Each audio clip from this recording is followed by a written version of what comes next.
Prior to World War I, only 3 democratic republics had existed in Europe, namely France, Switzerland, and after 1911, Portugal.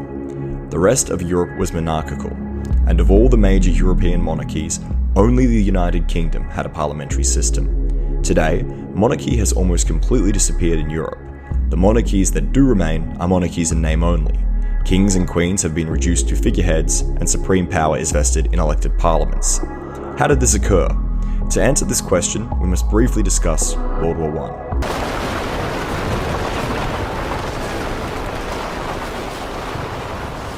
World War I was fought between 2 opposing alliances: the Allies, which consisted of the Russian Empire, the French Third Republic, and the United Kingdom, against the Central Powers of Germany and Austro-Hungary. The conflict began as an old-fashioned territorial dispute. Monarchs were fighting for a place in the sun, rather than for ideological reasons. But the First World War took on an ideological dimension after the United States entered the conflict on the side of the Allies. Woodrow Wilson saw the war as a conflict between democracy and monarchy, presidents and kings, America and Austria. Austria was the monarchy par excellence.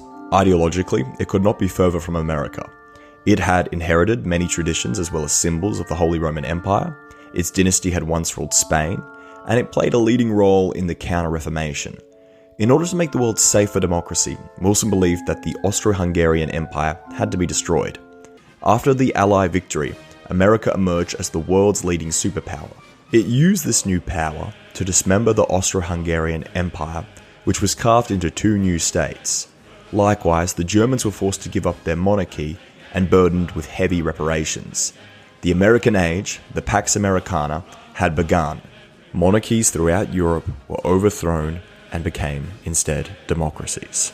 At this hour, American and coalition forces are in the early stages of military operations to disarm Iraq, to free its people, and to defend the world from grave danger.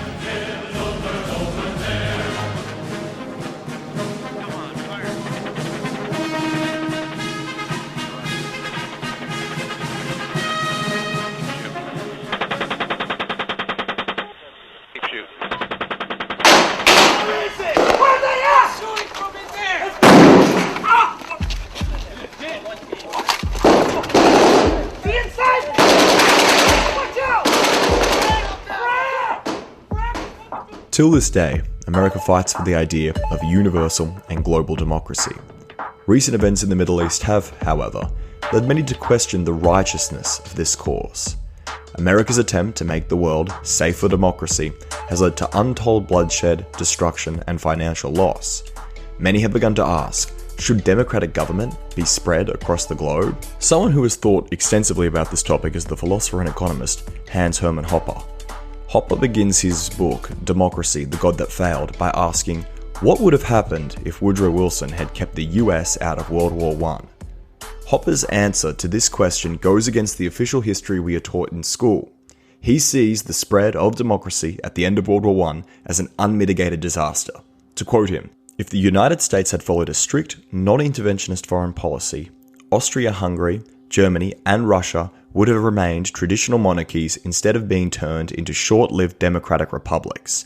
With a Russian Tsar and a German and Austrian Kaiser in place, it would have been almost impossible for the Bolsheviks to seize power in Russia, and in reaction to a growing communist threat in Western Europe, for the fascist and National Socialists to do the same in Italy and Germany. Millions of victims of communism, National Socialism, and World War II would have been saved. This thought experiment inspired Hoppe to look at the differences between democracy and monarchy on a deeper level. His thoughts on the topic were recorded in 2 of his works, namely Democracy, the God That Failed, and From Aristocracy to Monarchy to Democracy. This video will draw on both of these works in order to explain Hoppe's critique of democracy. Before we begin to look at Hoppe's critique, we must first discuss his political and economic philosophy.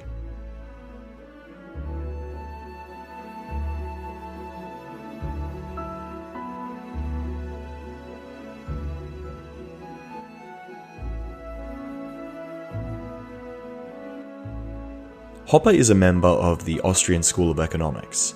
The Austrian School of Economics originated in pre-World War I Austria.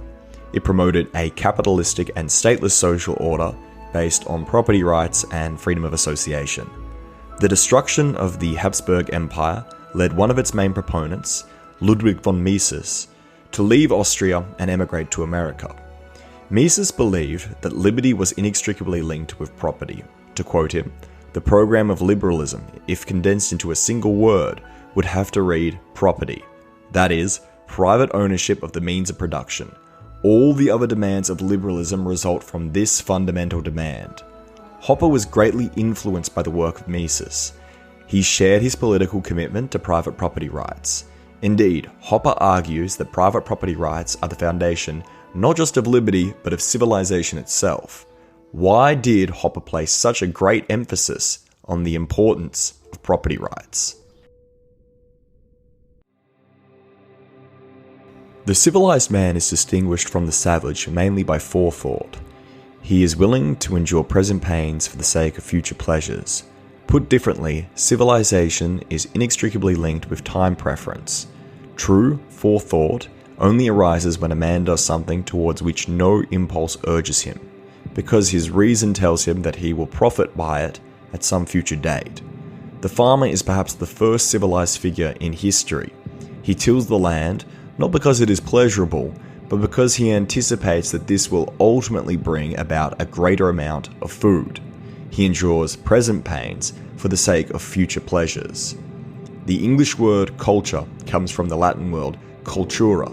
The word cultura primarily refers to agriculture, the cultivation of the soil and its products, taking care of the soil, improving the soil in accordance with its nature. This etymological fact gives us an insight into the nature of culture and civilization. Like agriculture, civilization requires long-term cultivation. The civilized man, like the farmer, endures present pains for the sake of future pleasures. What encourages this civilizing process?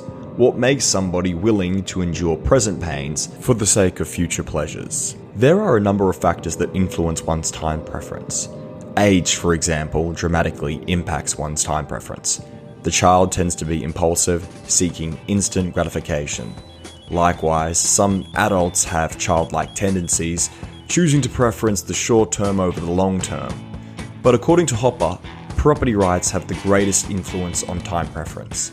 If property rights are violated, Hopper believes people will preference the short term over the long term. If, for example, you live in an area where theft is common, you are unlikely to try and start a business because it will most likely be robbed. Property rights are not only violated by criminals, indeed, they are often violated by government. This violation is, according to Hopper, far worse than crime. To quote him, "The process of civilization is permanently derailed whenever property rights violations take the form of government interference. This is because government violations of property rights are considered legitimate, not only by the government, but by the general public as well. Because of the perceived legitimacy, government violations of property rights can become continual and systemic.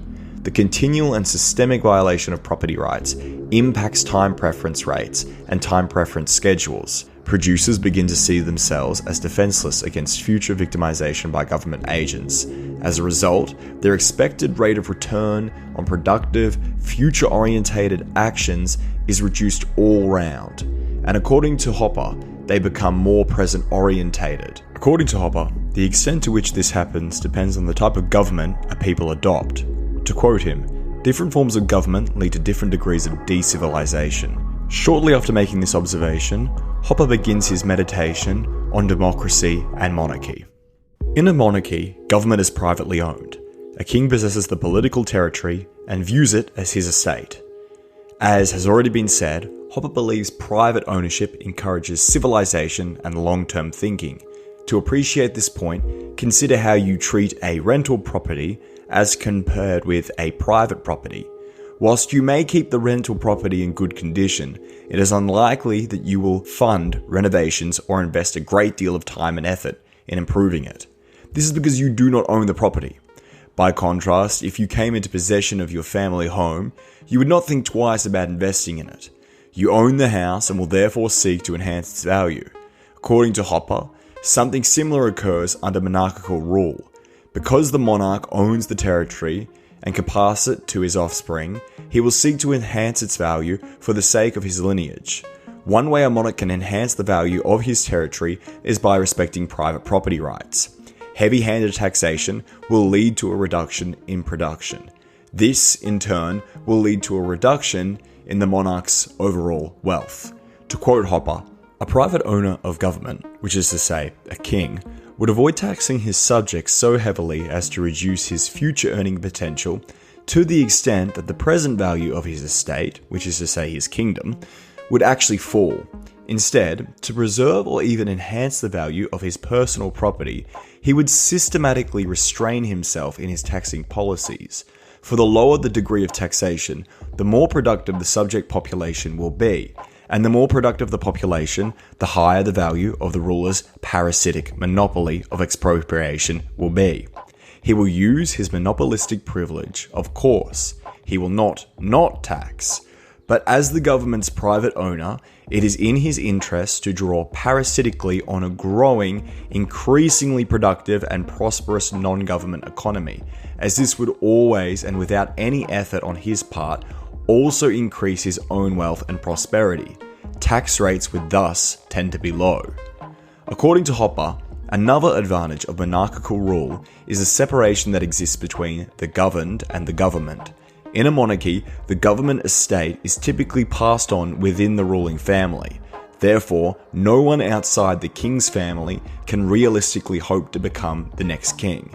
While entrance into the ruling family might not be closed entirely, it is highly restrictive.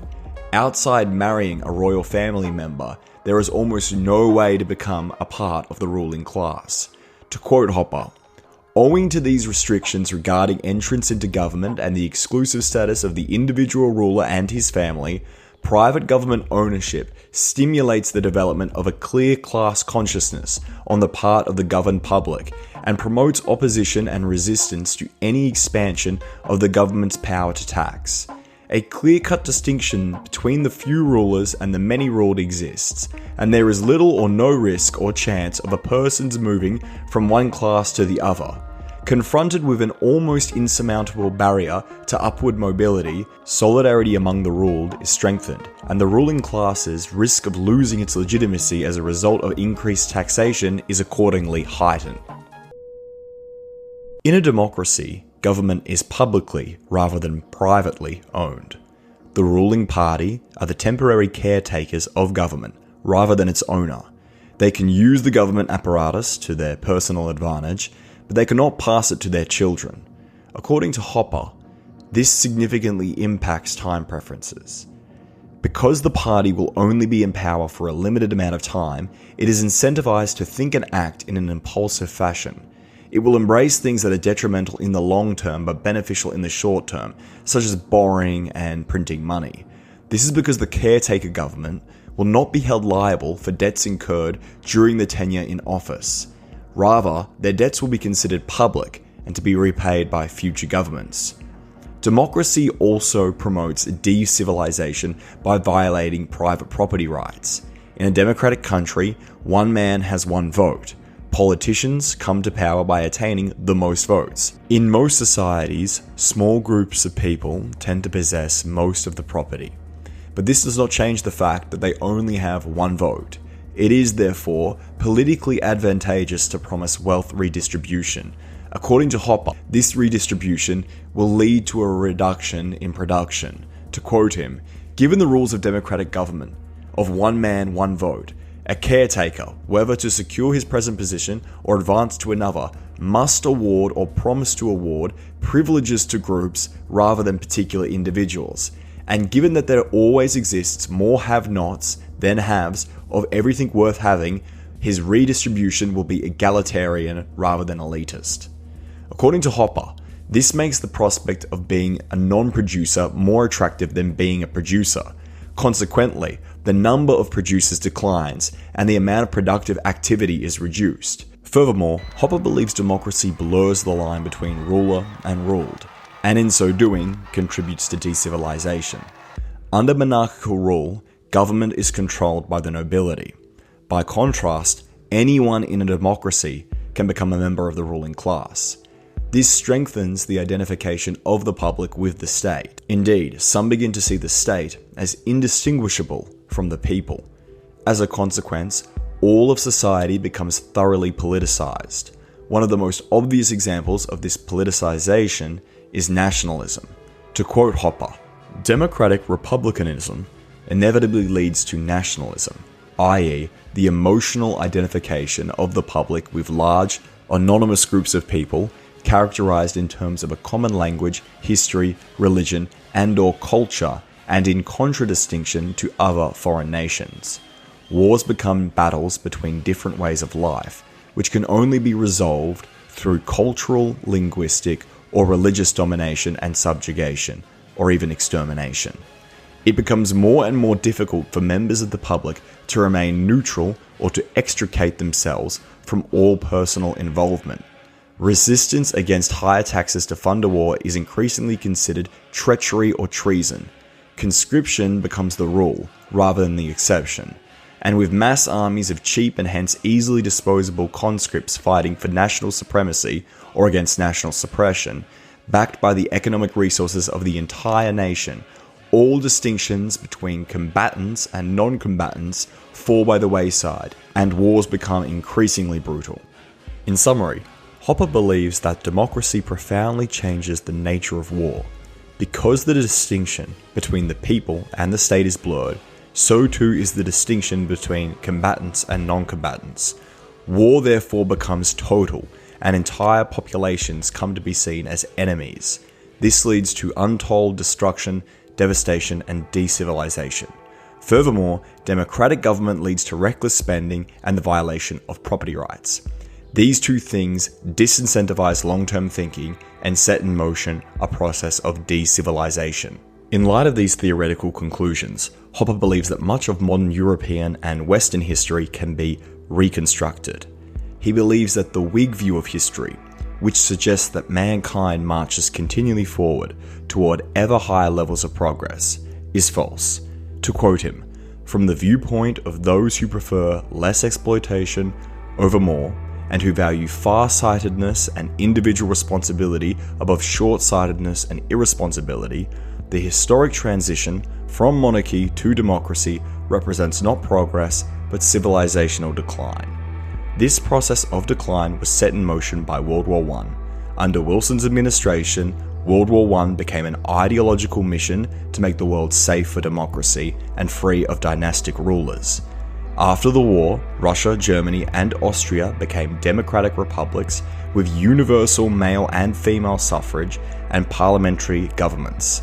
Likewise, all the newly created successor states, Poland, Finland, Estonia, Latvia, Lithuania, Hungary, and Czechoslovakia adopted democratic republican constitutions. Hopper believes that America's ideological mission to make the world safe for democracy has been an unmitigated disaster.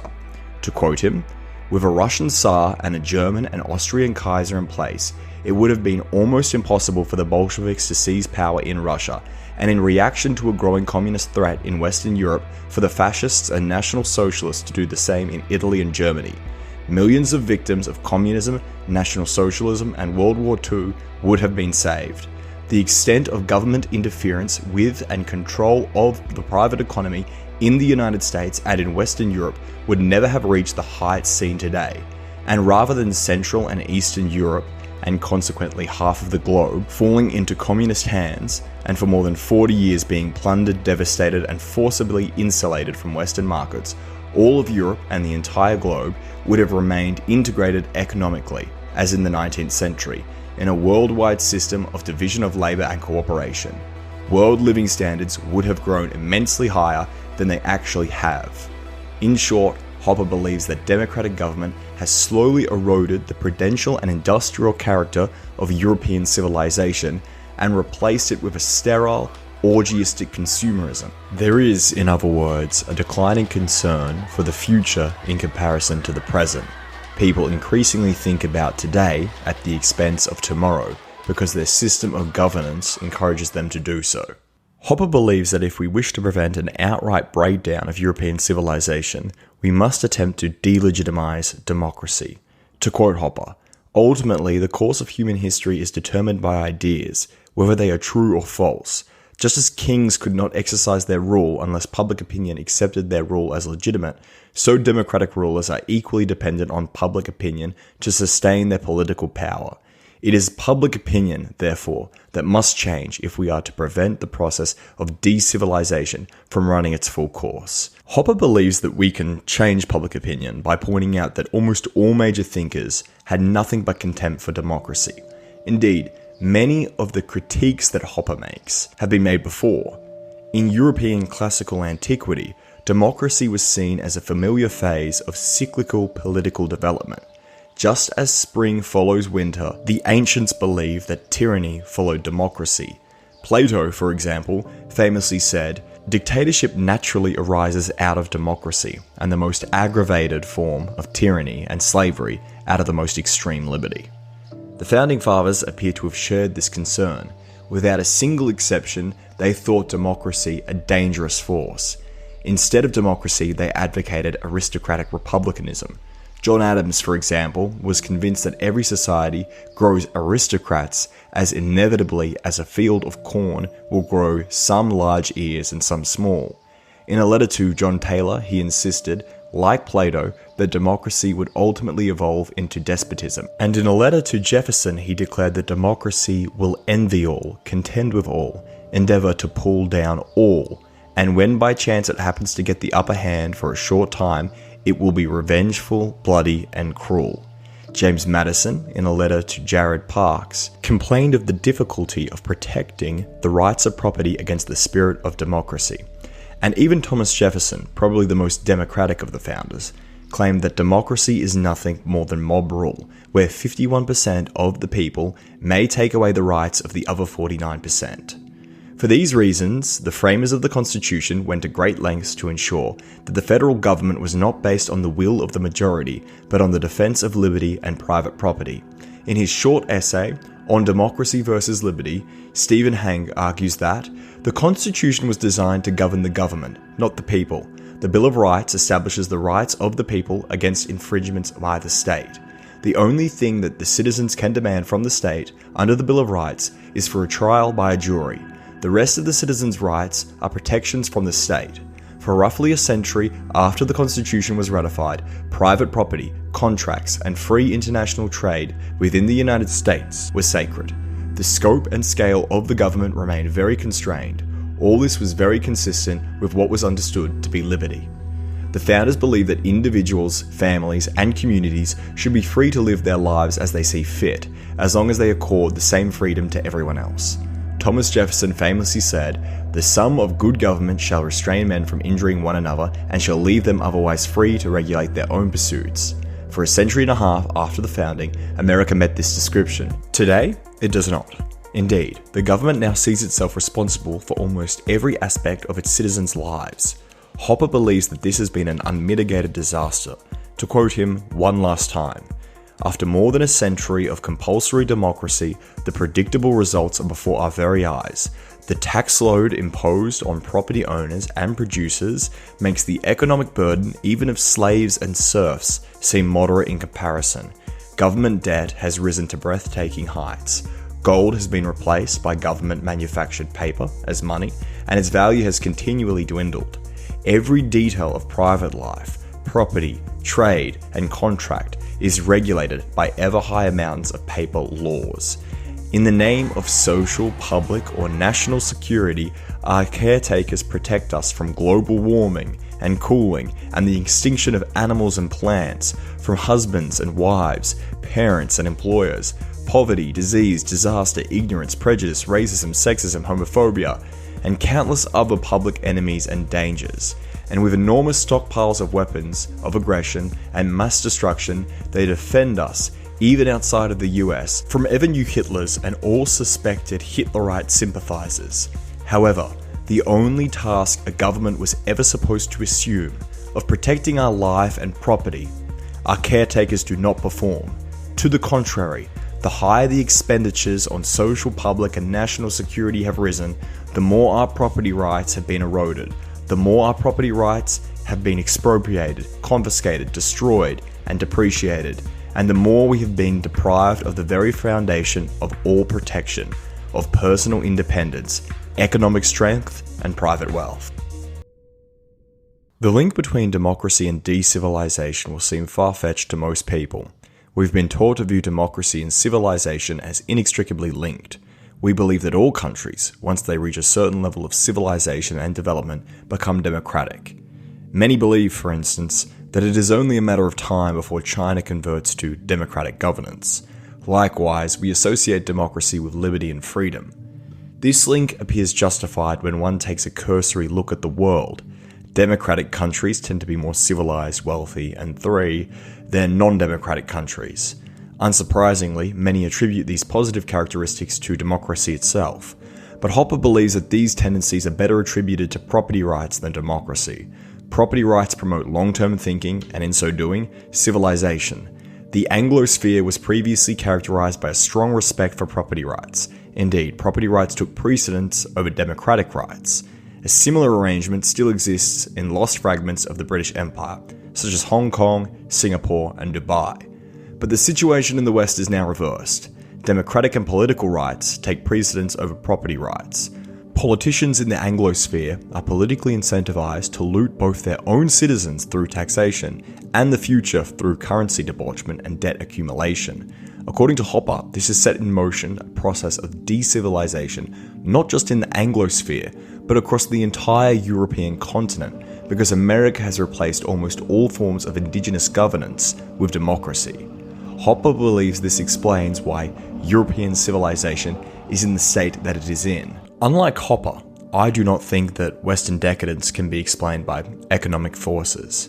Indeed, I think technological, biological, and religious forces have played a more important role in our undoing. Reading Hopper has, nevertheless, led me to adopt a revisionist view of modern history.